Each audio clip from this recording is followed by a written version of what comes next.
Walang pag-aalinlangan, inamin ng kapamilya aktor na si Joshua Garcia kung sino ang kanyang first celebrity crush. Ito'y walang iba kundi ang aktres na si Catherine Bernardo. Ang pag-amin ni Joshua ay nangyari nang sumalang siya sa Fan Questions with Cosmo noong October 26, 2023. Tanong sa kanya, "Who is your first celebrity crush?" Napaisip pa sandali si Joshua, sabay sagot ng Catherine.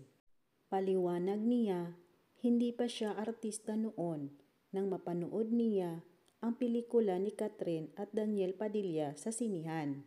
First time din daw niyang magsini noong mga panahong iyon, kaya agad na napukaw ang atensyon niya sa galing ng pag-arte ni Catherine. Lahad ni Joshua, kaya ko kasi siya naging crush. First experience ko ng sini. Tanda ko pa yon sa SM Batangas.